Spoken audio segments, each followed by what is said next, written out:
Back in 1902, there was an American man by the name of Richard Henry Pratt. This man created a word in 1902, and that word was racist. The reason that Mr. Pratt invented this word is because he was an assimilationist.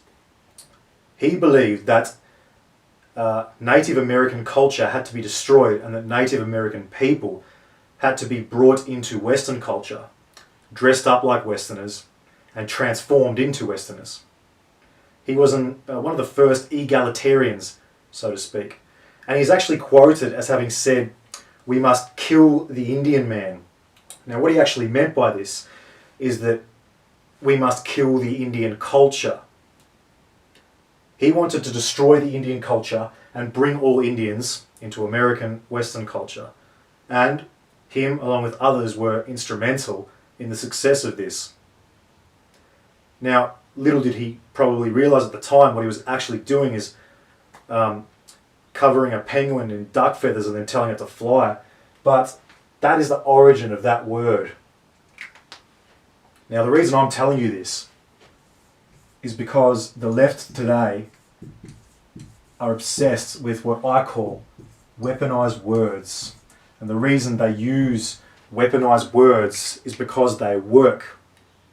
They are words of fear and intimidation which produce results. The second one, which is very much popular today, you can hear it anywhere and everywhere, is the word sexist, which was coined in 1968 by a women's rights magazine. And if you know anything about the 60s, you'll know that women's liberation and rights movements at that time really started to go crazy. A very young word though, and for the most part only exists in Western culture and Western language. If you asked a Japanese person or an Arabic person in their own language, what does the word sexist mean? They probably wouldn't know. Now, the next word, very much employed often by the left wing, is the most devious in its origins. It is the word homophobe. Now, guess where this word came from?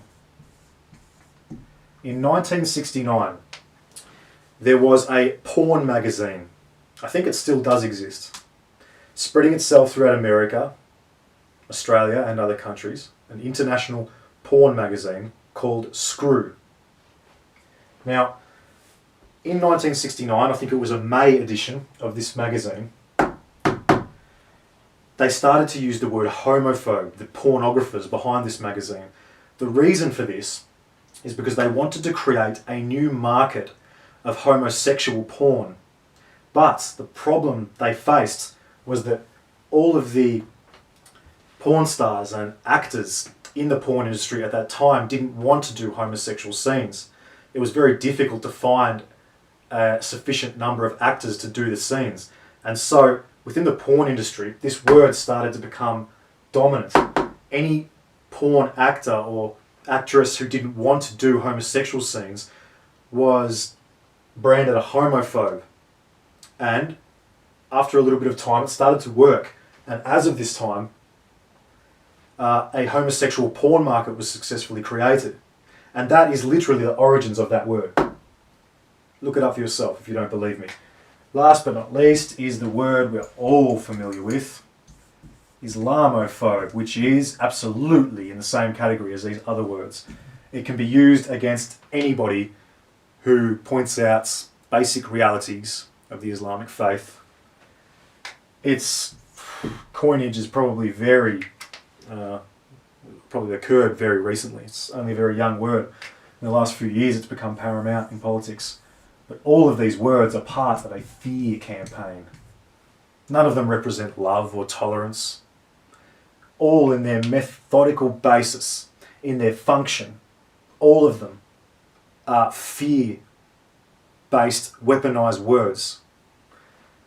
This one, for example, I remember when I was only 7 or 8 years old, in grade 3, I think it was. We were doing some athletic training in primary school, and every part of physical education in primary school was pathetic. It was sort of pretend athletic training rather than actual athletics. But I remember pointing out in this class, because we were on an athletics track at the time, I sort of said, why can't girls run as fast as boys? And I kind of made a joke out of it, and the other boys joined in. Now, I was pulled aside by a couple of emasculating bitch teachers who gave me a lunchtime detention and told me that I can't say that because I'm sexist. Now, hitherto, this time, I had not heard that word before, and to me, as a young boy, it sounded like a dirty word.